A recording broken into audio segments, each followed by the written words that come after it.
कहानी की शुरुआत में हमें आर्कियोलॉजिस्ट्स की एक टीम दिखाई देती है जो अपने सामान के साथ एक केव की ओर बढ़ रही होती है। लेकिन तभी उनकी नज़र ऊपर ऊंचाई पर बने एक चर्च पर पड़ती है जो काफ़ी पुराना लग रहा था। इसे देखने के लिए टीम अंदर जाती है जहां उन्हें पुराने ज़माने की कई सारी चीज़ें देखने को मिलती हैं। इन्हें देखते ही वे उनमें खो जाते हैं।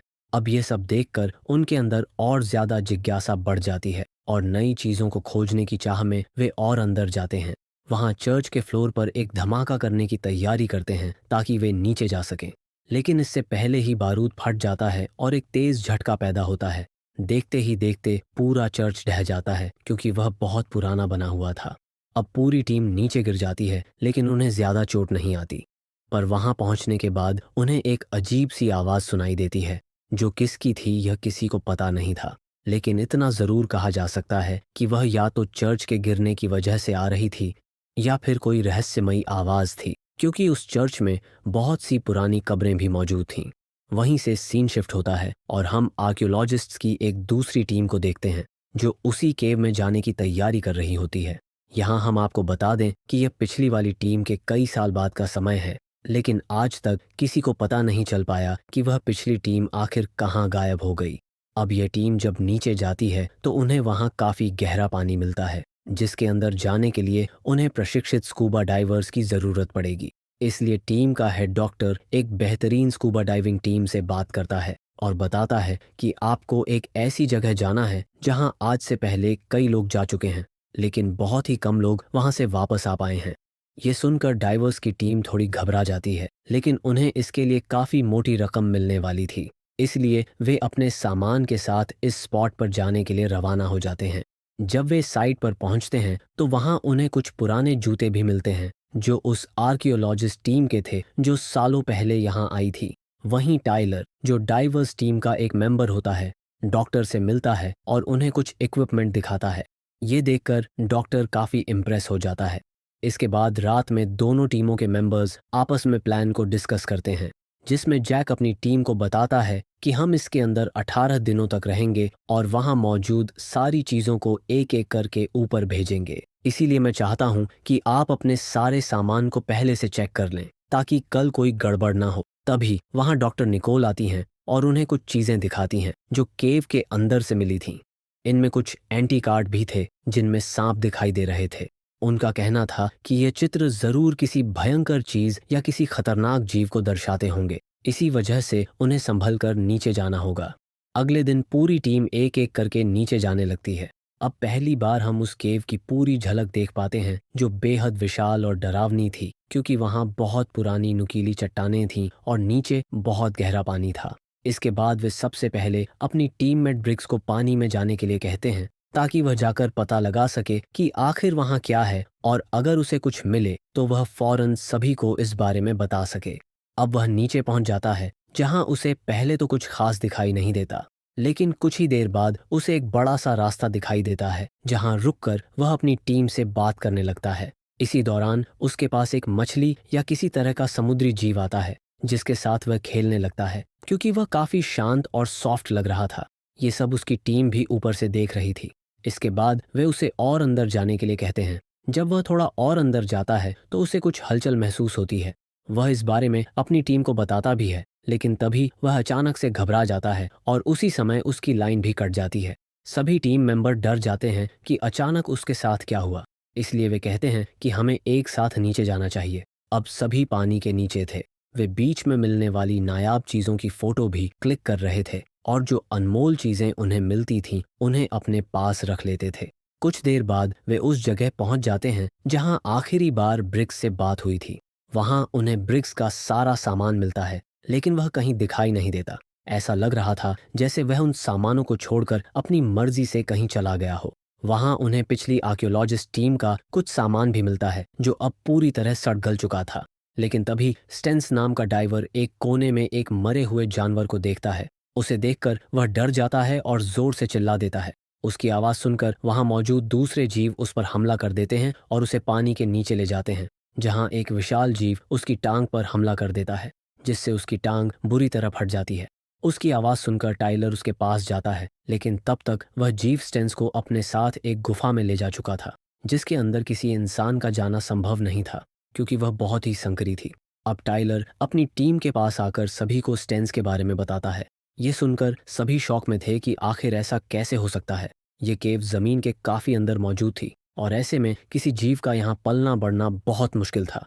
वे उसे ढूंढने के लिए जाते हैं, लेकिन उन्हें पता चलता है कि अब वह रास्ता बंद हो चुका है, क्योंकि जब स्टेंस का टैंक फटा था तब एक ज़ोरदार झटका लगा था, जिसकी वजह से बहुत सारे पत्थर नीचे गिर गए थे। मतलब स्टेंस भी अब जा चुका था। सभी वापस अपने बेस पर आते हैं, जहां जैक उन्हें बताता है कि हमारे पास सिर्फ 18 दिनों का समय है। उससे पहले हमें यहाँ से बाहर निकलना होगा, वरना बहुत बड़ी दिक्कत हो जाएगी। तब ब्रिग्स कहता है कि हम लोग अब यहाँ से आगे नहीं जा सकते, क्योंकि यहाँ कोई खतरनाक जीव मौजूद है। उसने स्टेंस पर भी हमला किया है और क्या पता उसी ने आर्कियोलॉजिस्ट टीम को भी मार दिया हो। लेकिन जैक उसे शांत रहने के लिए कहता है और वह डॉक्टर निकोल से भी इस बारे में पूछता है, लेकिन वह बहुत धीमी आवाज में कहती हैं कि मैंने आज तक ऐसा कुछ कभी नहीं देखा। इसके बाद जैक और टॉप यहाँ से बाहर निकलने का कोई रास्ता ढूंढने के लिए निकल जाते हैं, लेकिन अब बेस पर टाइलर और ब्रिग्स के बीच लड़ाई शुरू हो जाती है, क्योंकि ब्रिग्स का कहना था कि स्टेंस की मौत टाइलर की वजह से हुई है। अगर वह उसके साथ रहता तो शायद उसके साथ ऐसा नहीं होता। लेकिन तभी कैथरीन आकर दोनों को रोक देती है। इसके बाद डॉक्टर निकोल उस मरे हुए जानवर को माइक्रोस्कोप के नीचे रखकर जांचती हैं। उधर जैक एक छोटी सी दरार के रास्ते ऊपर जाता है, लेकिन तभी एक जीव उस पर हमला कर देता है, जिससे वह जैसे तैसे बचता है और फौरन अपनी टीम के पास वापस आ जाता है। वह अपनी पीठ में धंसे हुए एक पंजे को निकालता है जो उसी जीव का था। कैथरीन जब उसे माइक्रोस्कोप से देखती है तो उन्हें पता चलता है कि यह किसी किस्म का पैरासाइट है और इनका काम मरे हुए जीवों को खाना होता है। इनकी सुनने और सूंघने की शक्ति बहुत ही कमाल की होती है, लेकिन ये जीव इतने बड़े कैसे हो गए ये किसी को पता नहीं था। तभी डॉक्टर निकोल कहती हैं कि ज़रूर ये जीव यहाँ कई 100 सालों से पल रहे होंगे, क्योंकि ये गुफा काफ़ी पुरानी है। इनके अलावा यहाँ और कितने जीव मौजूद हैं यह भी किसी को नहीं पता। ये सब सुनने के बाद जैक कहता है कि हमें अब यहाँ से निकल जाना चाहिए, लेकिन कैथरीन उसे रुकने के लिए कहती है, क्योंकि उसकी पीठ पर काफ़ी गहरी चोट आई थी, जिससे खून भी निकल रहा था।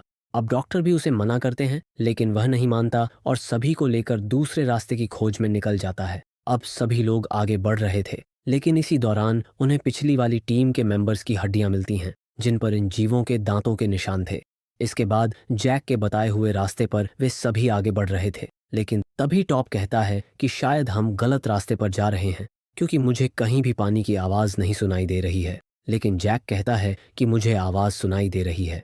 कुछ ही देर बाद उन्हें पानी मिल भी जाता है, जिसके अंदर जैक एक फ्लेयर डालकर चेक करता है कि उसकी गहराई कितनी है। इसी दौरान उसकी अपनी एक टीममेट से बहस भी हो जाती है, क्योंकि वह हर चीज़ को रिकॉर्ड कर रहा था। गुस्से में जैक उसका कैमरा पानी में फेंक देता है। इसके बाद वह सभी को बताता है कि नीचे पानी बह रहा है, इसलिए हम यहाँ कुछ देर आराम करेंगे और फिर नीचे जाएंगे, जहाँ से शायद हम बाहर निकल सकें। लेकिन इसी दौरान जैक को कुछ अजीब तरह के दौरे पड़ने लगते हैं। ये देखकर दूर बैठे उसके टीम मेंबर कहते हैं कि उन्हें जैक की फिक्र हो रही है। तब टॉप कहता है कि मैंने आज तक उसे इतने गुस्से में कभी नहीं देखा, और उन सभी की बातें जैक वहां दूर बैठा सुन रहा था। अब उसे इतनी दूर की आवाज़ें भी सुनाई देने लगी थीं। ऐसा इसलिए था क्योंकि उस जीव ने सबसे पहले जैक पर ही हमला किया था और वह अभी तक जिंदा था। अब वह इन्फेक्शन उसके अंदर और फैलता जा रहा था, जिससे जैक की बॉडी में बदलाव आने लगे थे। क्या जैक भी एक जीव बन जाएगा या फिर कुछ और होगा? इसके बाद वे लोग फिर से आगे बढ़ते हैं, जहां उन्हें एक वाटरफॉल दिखाई देता है जो तेजी से नीचे गिर रहा था। जैक कहता है कि हमें इसमें कूदना होगा, क्योंकि यही हमें यहाँ से बाहर निकाल सकता है। एक एक करके सभी नीचे कूद जाते हैं, लेकिन कैथरीन का पैर किसी चीज़ में फंस जाता है। वहीं दूसरी तरफ बाकी सभी लोग नीचे पहुंच जाते हैं। कुछ समय बाद कैथरीन भी नीचे पहुंच जाती है, लेकिन इस दौरान नीचे कैथरीन को कुछ अजीब महसूस होता है। वह टॉप से कहती है कि नीचे देखो, वहाँ कोई चीज़ है। जब टॉप नीचे देखता है तो वहाँ कुछ अजीब सी मछलियाँ दिखाई देती हैं जो उनके आसपास घूम रही थीं। इसी दौरान ऊपर से डॉक्टर निकोल भी नीचे गिर जाती हैं। अब सभी एक साथ थे, लेकिन तभी वहाँ एक जीव आ जाता है। वह डॉक्टर निकोल पर हमला कर देता है और उन्हें अपने साथ ले जाने लगता है। कैथरीन बहुत कोशिश करती है कि वह उन्हें बचा ले, लेकिन ऐसा नहीं कर पाती। उधर जैक उस जीव का पीछा करता है और देखता है कि वह डॉक्टर निकोल को मारकर अपनी गुफा की ओर ले जा रहा है। लेकिन इसी दौरान उसकी नज़र उस जीव के शरीर पर पड़ती है, जहां एक टैटू बना हुआ था। इससे साफ पता चल रहा था कि यह जीव कभी इंसान रहा होगा, क्योंकि ऐसे टैटू कोई जानवर तो नहीं बना सकता। ये देखकर जैक बहुत डर जाता है, क्योंकि अब उसे समझ आ गया था कि उसके साथ भी कुछ ऐसा ही हो सकता है। लेकिन वापस आकर वह ये बात किसी को नहीं बताता। फिर वह सभी को किनारे पर आने के लिए कहता है। वहां पहुंचकर कैथरीन उसे खूब सुनाती है, क्योंकि उसकी वजह से डॉक्टर निकोल की मौत हो गई थी। वेल कुछ देर बाद वे एक जगह आकर बैठ जाते हैं, जहां उन्हें सामने से पानी का तेज बहाव दिखाई देता है और फिर सभी उसके अंदर जाने लगते हैं। लेकिन जैक मना कर देता है और कहता है कि हम सभी दीवार पर चढ़ेंगे और फिर वहां से दूसरी तरफ जाएंगे। अब जैक और टाइलर दोनों चट्टान पर चढ़ने के लिए तैयार होते हैं। उनसे पहले चार्ली वहां पर चढ़ जाती है और ऊपर पहुंच जाती है, लेकिन तभी उसे वह जीव दिखाई दे जाता है।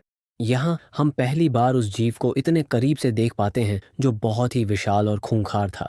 वह चार्ली पर हमला करता है, लेकिन वह नीचे कूद जाती है और रस्सी के सहारे लटक जाती है। पर वह जीव उड़कर उसके पास आ जाता है और उसे पूरी तरह से घेर लेता है।